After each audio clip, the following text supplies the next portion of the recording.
video opens with a dimly lit attic, its wooden floorboards creaking as the camera pans across dusty boxes and forgotten trinkets. A faint beam of light seeps through a cracked window, illuminating an old porcelain doll sitting upright on a shelf. Its glassy eyes stare ahead, chipped paint on its delicate features hinting at decades of neglect. The narrator begins. In a quiet suburbs of a small town, a family inherited an old house after the passing of an estranged aunt. Among the many items left behind was an antique doll. It was found in the attic, sitting alone, untouched by time. The camera zooms in on the doll's cracked lips and faded dress, adding a sense of unease. The doll wasn't remarkable at first glance, but something about its presence felt off. When Emma, the youngest daughter, discovered it, she felt drawn to it in an inexplicable way. She begged her mother to let her keep it, and, with a reluctant nod, the doll was placed on a shelf in her bedroom. The video transitions to Emma's room at night, dimly lit by a bedside lamp. The doll sits on the shelf, motionless, but the shadows cast by its form seem unnaturally long. The night Emma woke up abruptly. Her room was cold, colder than it should have been for a summer night. She glanced at the doll, still on the shelf, and felt a strange sensation, as though someone was watching her. She dismissed it as her imagination and went back to sleep. The screen darkens before the soft sound of creaking wood is heard. The camera lingers on the doll, its position unchanged. Over the next few days, small things started to happen. Emma's books would be found on the floor, even though she was sure she had stacked them neatly.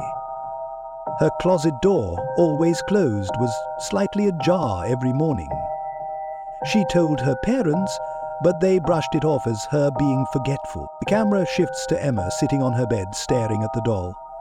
The atmosphere is heavy, filled with an unspoken tension. One evening, Emma decided to put the doll in her closet.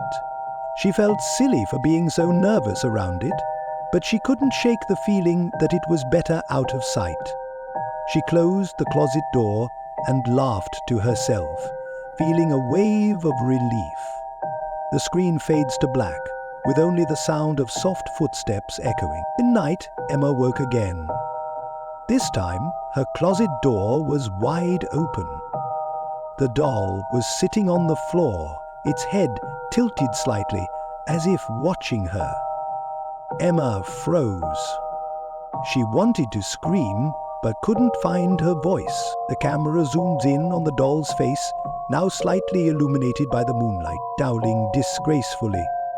She ran to her parents' room, trembling, but when they returned, the doll was back on the shelf, exactly where she had left it earlier. Her parents were frustrated, accusing her of playing tricks. Emma knew the truth, but stayed silent. The scene transitions to the next day, where Emma's older brother decides to investigate. He laughs it off, picking up the doll and joking about it being haunted. He places it on the kitchen table and walks away. The night, the family was woken by a loud crash. They rushed to the kitchen and found the doll lying on the floor, surrounded by shattered glass. No one had been near the kitchen, and all the windows were locked. The camera captures the family staring at the doll in unease. Emma's mother decided enough was enough. The doll was placed in a box and stored back in the attic. Emma felt relieved, but couldn't shake the feeling that it wasn't over. The screen darkens again. 2 nights later, Emma's brother woke up in the middle of the night, hearing faint whispers. He followed the sound to the attic. The door was slightly open, even though it was always locked. He stepped inside, his flashlight flickering, and there it was, the doll, sitting on the floor, directly facing the door. The screen lingers on the brother's horrified expression before cutting to black. No one saw Emma's brother the next morning. His bed was untouched, his phone and wallet were still in the house. The police were called and a search began, but no trace of him was ever found.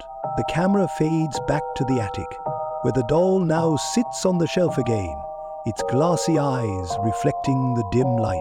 To this day, the family refuses to enter the attic, The doll remains there, untouched, as if waiting for its next visitor. Unstandard doll described by witnesses as having a silvery white prominence. The screen fades to black, with the sound of faint footsteps growing louder, then abruptly stopping. The video ends with a single sentence. Some things are better left alone.